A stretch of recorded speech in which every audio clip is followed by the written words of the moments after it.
Hello, I'm back. I've been ages, I've been away.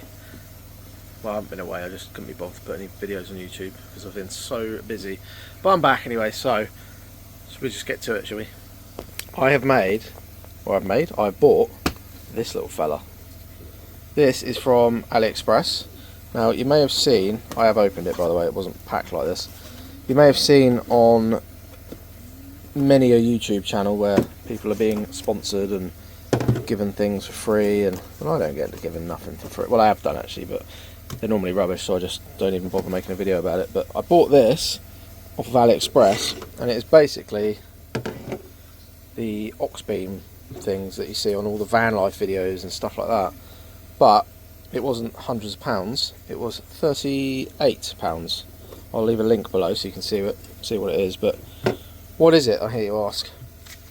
It's a 6-gang switch panel system with RGB backlight. There you go, now you know. Comes with the instructions. There's the instructions. Do that, and then do that. Give it some of that. Bosh. And it works. So that's the instructions. Here's the stickers. These go on here. I haven't even told you what it is yet. Basically, that goes in your, like, on your dashboard, or you can stick it somewhere, or it comes with a mount.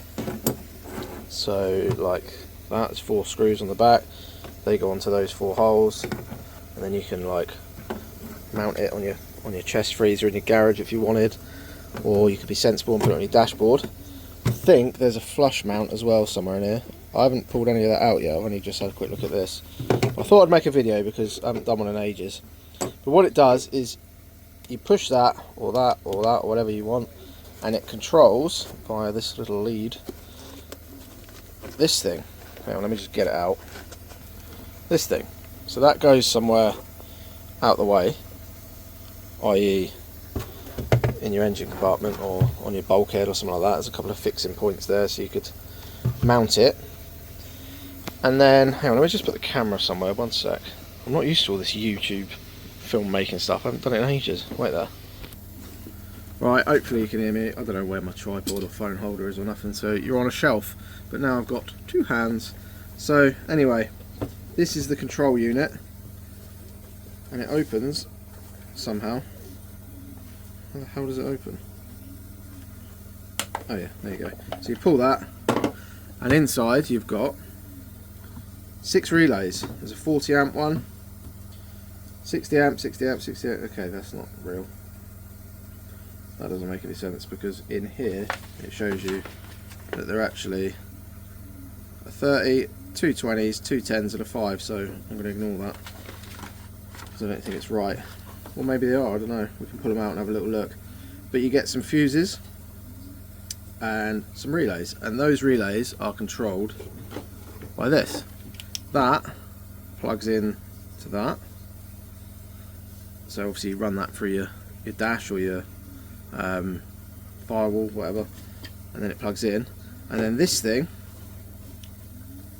is where you can connect your outputs for your relays. So 6 cables, 6 controls. So basically you can, like, say you've got I don't know, I've got that to hand.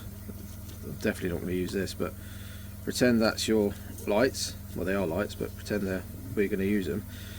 And you'd have a ground and a 12-volt feed to it.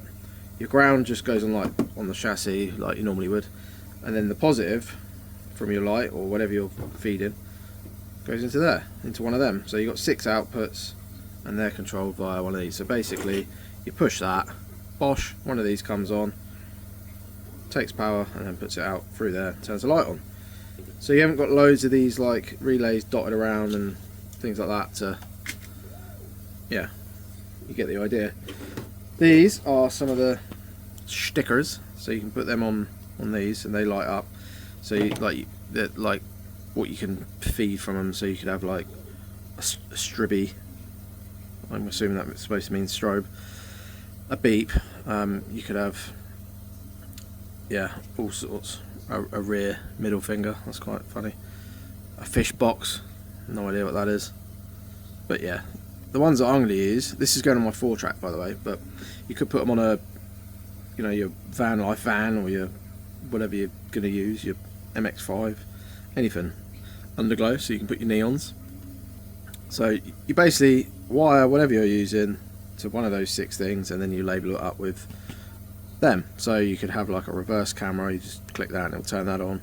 Your light bar will come on, light cubes, I don't know, stereo, whatever you want. Anyway, I digress. That's the idea of that. It comes with that stuff, so some spare fuses, Allen keys, some screws, and a 3M tape thing, and some cable ties. I did think it came with a flush mount thing, because that's what it says on here, so you can mount it different way. There you go. So you can go on the bracket thing or a flush mount.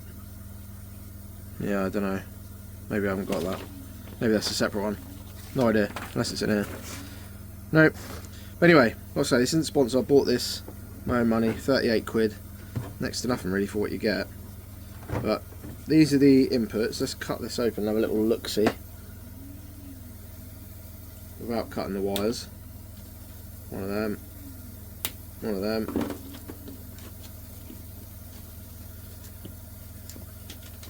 So nice big, this is quite good quality actually, to be fair. It feels almost well made, which is a bit weird coming from AliExpress. Now that is, I'm assuming, I'll have to have a look at the wiring diagram. I imagine that's your 12 volt, like your main feed. So you get 12 volt from like a battery, leisure battery, whatever you're going to use. And then this one, I'm pretty sure, is the accessory line. In fact, let's have a look. It says here, yeah, so battery positive, so that's your main power, and then accessory, which is like your ignition. So you can find an ignition wire somewhere that only becomes live when the key's on, and then that will then turn the unit on, so you're not having it on all the time. There's a bug on there, that's pretty weird. Ugh. And then yeah, ground to the chassis somewhere, so you've got a pos, neg, and then an accessory, and then that's how you wire your stuff coming out of it, and then you plug that in. Pretty straightforward. It looks actually really good, to be fair, from what I've seen. Don't know about this. This looks a bit cheap and janky, like a copy of a Wago. But if you've never used Wagos, you basically put your wire in like so. It's a bit long, but get the idea. You put that in there, close the lever, and it's in there. Obviously that's too long because you've got exposed conductor, but you get the idea. But that does feel a bit cheap, so you could probably change that for a different one. Ooh, wobbly phone. But for context, that's a genuine Wago one. That's one of the old style ones, which I think that's supposed to be like. That's the newer ones.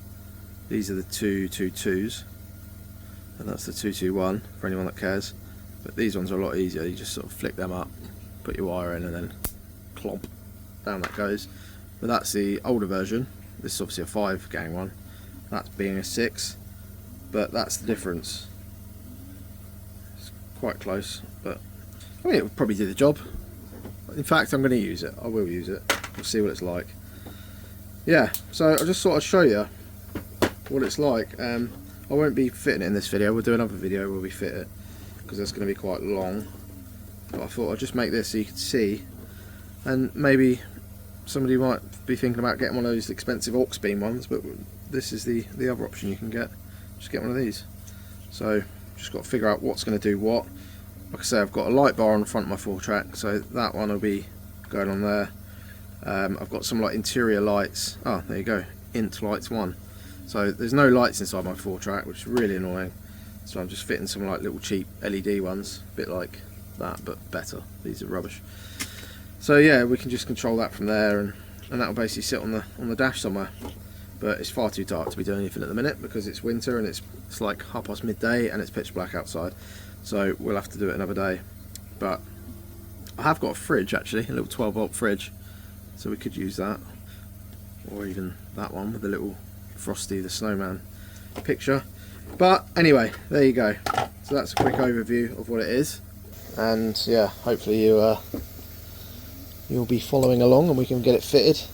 That's the picture of the, God, that's the picture of the thing, so you can see. So like they mounted it on a Ford Focus by the looks of it, on the dash. Put the control unit in, I wouldn't put it there, that looks a bit dodge. Or there, because you're never going to reach it, but you get the idea. Different colours, I don't know how you use it. I'm sure there's a million ways. And actually on here it shows you that you can, where is it? God, some great camera work. Where is it? There, so you can do 2 different ways. Now I think the aux beam one, there's a third one, because they've got an extra button here. And yeah, it does. So this one has got normal switching mode, so I'm pretty sure that's press it once, it goes on, press it again, it goes off. Sorry, can you see? And then number 2 is point motion mode, whatever that is, but I'm pretty sure that just translates to when you push it, it goes on until you let go, and then it goes off. So push your finger on it and it goes on. But we'll be probably using number 1. But yeah, the third one, which the aux beam one has, I think it's a strobe, so you can like connect some amber lights or whatever, and then you put it on strobe mode and do your recovery missions and stuff. But anyway, there you go. I'm in the garage having a play. I've got the 3D printer. I'm printing, for anyone that cares. If you don't, then just stop watching here. But that's a air funnel or something it's called. But basically, it's a funnel, and the outer part, which is a void, is where the air comes out. So you know, like when you put a funnel into something, you pour it in, it all just goes glug glug glug glug, and it spits air out. Well, apparently these are supposed to let the air out as the liquid goes in. So I've printed 2 different sizes in PETG, which is there. It's a bit more robust than like the normal PLA stuff, which is there. So yeah, we'll see how that goes, but I imagine probably nobody cares. But there you go. Welcome back to me. I haven't been on here in like, I put up a video I think like 3 months ago, which is like me flying a drone or something, because I just haven't had time to do anything. So, but now I have, so we're back. Anyway, thanks for watching. I'll see you on the next one. Bye.